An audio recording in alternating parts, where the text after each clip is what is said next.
Hello friends, welcome. आप online payment कर रहे हैं किसी से, गलती से किसी गलत अकाउंट में अमाउंट ट्रांसफर हो गया है, यानी आप जो ट्रांजैक्शन कर रहे थे, चाहे यूपीआई से कर रहे हो, किसी गलत अकाउंट में पैसे ट्रांसफर हो गए हैं। अब आपको ये परेशानी है कि पैसा वापस कैसे आएगा। कोई भी चिंता की जरूरत नहीं है, पैसा वापस आएगा। आपको करना क्या है, आपको एक हेल्पलाइन नंबर है, उस पे शिकायत करनी है। इसके साथ साथ कंसर्न बैंक, यानी आपका जिस बैंक में अकाउंट है, जहां आपने ट्रांजेक्शन किया है, उस बैंक में एक फॉर्म भर के देना होगा कि सर ये इशू है और मेरे साथ ये दिक्कत हुई है, ये मैंने अमाउंट ट्रांसफर किया है, वो मुझे वापस चाहिए। इस शिकायत के साथ आप ये ध्यान रखें कि 3 दिन के अंदर अंदर, जब भी पेमेंट किया है, 3 दिन के अंदर आपको शिकायत करनी है, तभी उसका सोल्यूशन निकलेगा। 3 दिन के बाद नहीं माना जाएगा। टोल फ्री नंबर है 1800 120 1740। इस टोल फ्री नंबर पे आप कॉल करें और बैंक में फॉर्म भर के दे दें।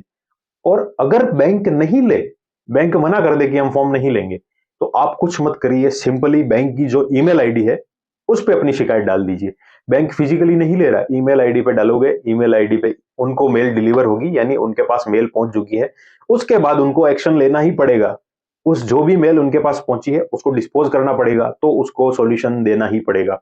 फिजिकली नहीं ले तो मेल कर दीजिए। और एक और सॉल्यूशन है, आप अगर बैंक की ईमेल आईडी गलत होगी, डिलीवर नहीं हुआ, तो आप एक सॉल्यूशन ये कर लीजिए, एक और ईमेल आईडी लिख लीजिए जो कि आरबीआई के द्वारा बनाई गई है। आरबीआई उसको हैंडल करता है, banking.ombudsman.rbi.org.in। आपकी स्क्रीन पे शो कर रही है, इस पे भी शिकायत कर दें, ताकि आरबीआई अपने आप उसको देखेगी, आरबीआई अपने आप उस बैंक को भेजेगी।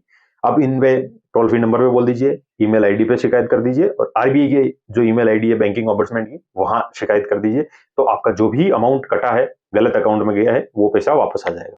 एक और चीज का ध्यान रखें, जब आपसे गलत ट्रांजेक्शन हो जाए, उसके जो मैसेज आते हैं आपके नंबर पे, वो संभाल के रखें, क्योंकि उसमें पीपीबीएल एक नंबर आता है जो कि इंपॉर्टेंट है आपकी शिकायत को रिजोल्व करने के लिए, यानी आपके पैसे वापस आने के लिए पीपीबीएल नंबर आपके पास होने चाहिए। एक और काम कर दीजिए इसके साथ ही, आप जहां भी पेमेंट आपने यूपीआई किया है, फोन पे किया है, गूगल पे किया है, पेटीएम किया है, उसका एक स्क्रीनशॉट ले। उस स्क्रीनशॉट के लेने के बाद आप उस ऐप के कस्टमर केयर के फोन नंबर है, उस पर फोन करके शिकायत कर दें कि ये इशू हमारे साथ हुआ है, और फिर वो मैसेज संभाल के रखें, पीपीबीएल नंबर, उससे आपका ट्रांजेक्शन जो भी हुआ है उनको दिख जाएगा और आपके पैसे वापस आ जाएंगे।